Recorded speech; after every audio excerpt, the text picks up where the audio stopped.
Salam değerli izleyiciler. Bugün başım diyesen bir xeyli karışık oldu. Ona göre yayımlar eləyə bilmədim. Adətən gün ərzində mən çalışıram ki, bir neçə dəfə Azərbaycan Saatı YouTube kanalında hansısa ən azı xəbərləri, yorumları işləyim. Amma bugün belə görünür ki, bir qədər xəsislik oldu. Çünki başqa işlərim biraz çoxdur. Bugünə planlaşdırdığım. Amma hər halda diqqətimi çəkən bir informasiya nədir? Dənizkənarı bulvarı var, onu da Əliyev ailəsi götürdü, özünün kommersiya müəssisələrinin sırasına saldı. Bir 5-6 il bundan əvvəl, yəqin hamınız xatırlayırsınız, bir seriya publik hüquqi şəxslər yaratdılar. Güya bunlar özünü maliyyələşdirməlidir, kommersiya əsasında fəaliyyət göstərəcəklər filan. Amma bir neçə ay bundan əvvəldən başlayaraq da bunların dualarının geriyə oxunması mərhələsi başlayıb. Daha indi bu publik hüquqi şəxsləri təzədən eləyirlər qapalı səhmdar cəmiyyətləri. Bunların biri də Sahil Bulvarı İdarəsi publik hüquqi şəxsi ki, onu Sahil Bulvarı qapalı səhmdar cəmiyyətinə çevirdilər. İlham Əliyevin belə bir sərəncamı imzalandı bugün, yayıldı, mən mətbuatda bugün gördüm. Bu sənədə əsasən Sahil Bulvarı qapalı səhmdar cəmiyyəti dövlətə məxsus olan kommersiya hüquqi şəxs kimi təqdim olunur. Qapalı səhmdar cəmiyyət Milli Dənizkənarı Parkın mühafizəsi və saxlanmasına, həmçinin onun ərazisinə nəzarətin təmin edilməsinə də cavabdeh olacaq. Bakıda yerləşən Dövlət Bayrağı Meydanı və Dövlət Bayrağı Muzeyinin mühafizəsi və saxlanılması, eləcə də onların da ərazilərinə nəzarət Azərbaycan Respublikası Prezidentinin İşlər İdarəsinə həvalə edilib. Bu publik hüquqi şəxslərin geriyə dualarının geriyə oxunması və onların kommersiya əsasında təşkil olunması o deməkdir ki, ailə biznesi özünü yavaş-yavaş tədricən dövlət mülkiyyətinin sahibliyinə dürtür. Bu barədə bu qədər. Amma bu Özbəkistan məsələsi də vardı. Mən bu barədə bir xeyli danışdım. İndi bu Özbəkistan məsələsinin paralel bir qəribə tərəf mən diqqətimi çəkdi. Onu da istəyirəm sizə tələm-tələsikdə danışım. Dövlət səfərinin kölgəsində qaldı İlham Əliyev. Mən Azərbaycan mətbuatına və hökumətin nəzarəti altında olan sosial şəbəkə platformalarına baxıram ki, burada İlham Əliyevdən çox Hikmət Hacıyevin qəribə şəkildə qabağa çıxması görünür. İndi İlham Əliyev aparıb ora milyardları qoyub, oradan qazanır. Hikmət Hacıyev də fikirləşir ki, mən də bu tərəfdən qazanım.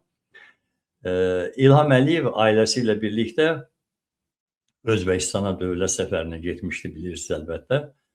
Səfərdə həyat yoldaşı Mehriban Əliyeva, qızları və 4 nəvəsi iştirak edirdi. Azərbaycan prezidentinin Özbəkistana növbəti səfərlərindən biri deyildi. Bu səfər dövlət səfəri çərçivəsində idi. Azərbaycan və Özbəkistan prezidentlərinin bu görüşü də bu dövlət səfəri müstəvisində keçirildi. Ali dövlətlər arası şuranın iclası da baş tutdu, müxtəlif sənədlər imzalandı və bir sıra mühüm layihələrin açılış və təməl qoyma mərasimləri keçirildi ki, mən dünən axşam bu barədə ətraflı danışdım. Ki, bunlar da hamısı Əliyev ailəsinin biznes strukturlarıdır. Onu xüsusilə bitdə hamısını sizə xatırlatdım. Amma səfərin informasiya mənzərəsinə baxanda tamamilə başqa bir görüntü yarandı sanki. Sanki Özbəkistana dövlət səfərinə İlham Əliyevin deyil, Hikmət Hacıyevin başçılığı altında bir Azərbaycan nümayəndə heyəti gedibmiş kimi göründü. Əsas hadisə də sanki prezidentlərin görüşü deyil, prezidentin köməkçisinin jurnalistlərlə, oralı-buralı jurnalistlərlə söhbəti idi. Sanki Azərbaycan və Özbəkistan arasında aparılan danışıqlardan daha mühüm hadisə Hikmət Hacıyevin sosial şəbəkə paylaşımlarıdır. Ən azı bu qədər qabağa çıxdı. Məndən deməkdir, mən öz təəssüratlarımı danışıram. Məhz səfər zamanı bu mənzərə xüsusilə qabarıq şəkildə ortaya çıxdı. Hikmət Hacıyev prezidentin köməkçisidir, çox da yaxşı köməkçisidir, mən də təqdir edirəm. Onun xarici siyasət sahəsində mühüm funksiyaları var və açıqlamalarının mediada işıqlandırılması da təbiidir. Ama problem onun danışmasında değil. Problem yerli yersiz öne çıkmasında veya çıkarılmasında, yersiz reklama bu kadar büyük hevesinin olmasındadır. Buna özünün mü hevesi var, yoksa kimlerse tapşırır ki sen qabağa çıx. Ola bilsin İlham Əliyev özü deyir ki, burada mən tək görünməyim, sən də çıx, çoxlu danış, qabağa çıx və qabaqda görün. Özbəkistan səfər zamanı Hikmət Hacıyevin jurnalistlərlə söhbəti, Özbəkistan rəsmiləri ilə ayaqüstü görüşləri, yəni o 1-2 dəqiqəlik görüşləri, Nizami Gəncəvi adına Milli Pedaqoji Universitetin yeni binası ilə bağlı paylaşımı, səfər çərçivəsində müxtəlif məkanlardan etdiyi paylaşımlar ayrı-ayrı media materiallarına çevrildi. Bu hər bir xəbər onlarla dəfə, onlarla müstəvidə tirajlandı. Hamısı da yüksək belə zövqlə, yüksək tiraj iddialarıyla bütün hakimiyyət saytlarında yayımlandı. Onların bəziləri olduğu kimi təqdim də edə bilərəm. Amma özünüz də axtarıb tapa bilərsiniz. Mən belə çıxır ki, əlinizə hər halda bir-bir onların skrinlərini qapıb buraya qoymağa. Səfərdən aldığı hədiyyə qələmlə bağlı paylaşım da ayrıca xəbər mövzusuna çevrilmişdi Hikmət Hacıyevin. Bütün bunlar bir-birindən ayrı götürüldükdə adi media materialları kimi də görünə bilər, amma hamısını birlikdə nəzərə alanda tamamilə başqa mənzərə yaranır. Prezidentin dövlət səfərini müşayiət edən hansısa yüksək vəzifəli məmur səfərin informasiya gündəmində qeyri-adi dərəcədə böyük yer tutur və tam mərkəzdə. Hətta o mərkəziyyət iddiası ora qədər çıxır ki, kənardan müşahidə eləyəndə siz də istəsəniz monitorinq eləyə bilərsiniz, ərinməsəz. O sanki İlham Əliyevin özünü də informasiya məkanının mərkəzindən azacıq sıxışdırıb, özü tam mərkəzə gəlib. Üstəlik bu vəziyyət prezidentin mətbuat xidmətinin rəhbəri Orxan Səttarovun mövcud olduğu bir vaxtda baş verir. Belə olan halda prezidentin səfərinin media kommunikasiya sistemində məsuliyyət bölgüsünün necə qurulduğu barədə də suallar yaranır. Çünki səfər zamanı kameralar qarşısında ən çox görünən simalardan birinin prezidentin mətbuat katibi deyil, prezidentin köməkçisi olması da diqqətdən yayınmır axı. Hadisənin ən maraqlı hissəsi mənə görə nə idi? Azərbaycan prezidentinin Özbəkistanda rəsmi qarşılanma mərasimi keçirilir. Hər iki ölkənin rəsmi şəxsləri protokol qaydalara uyğun düzülüb gözləyirlər. Hikmət Hacıyev həmin sıradan çıxaraq orta məktəblərdəki sinif rəhbərləri kimi və yaxud da sinifkomlar kimi yaxınlaşıb Azərbaycan media nümayəndələrindən yorulub yorulmadıqlarını soruşur. Dərhalda yalana keçir, jurnalistlərə deyir ki, hazırladığımız reportajları izləyirəm. Sual verən də olmur ki, sən də bizim kimi rəsmi görüşlərdəsən. Necə oldu ki, sən reportajları izlədin? Hardan macal tapdın, vaxt tapdın? Artıq dil də görünür o qədər yalana, görüntü yaratmağa öyrəşib ki, bu boyda yalanları çox rahatlıqla söyləyə bilir. Üstəlik, prezidentin mətbuat xidmətinin izləməli olduğu reportajları səfər müddətində Hikmət Hacıyev niyə izləməlidir ki? Daha gülməlisi də biraz sonra baş verir. Heç bir jurnalist ona sual vermədən öz-özünə qısa müsahibələr verir.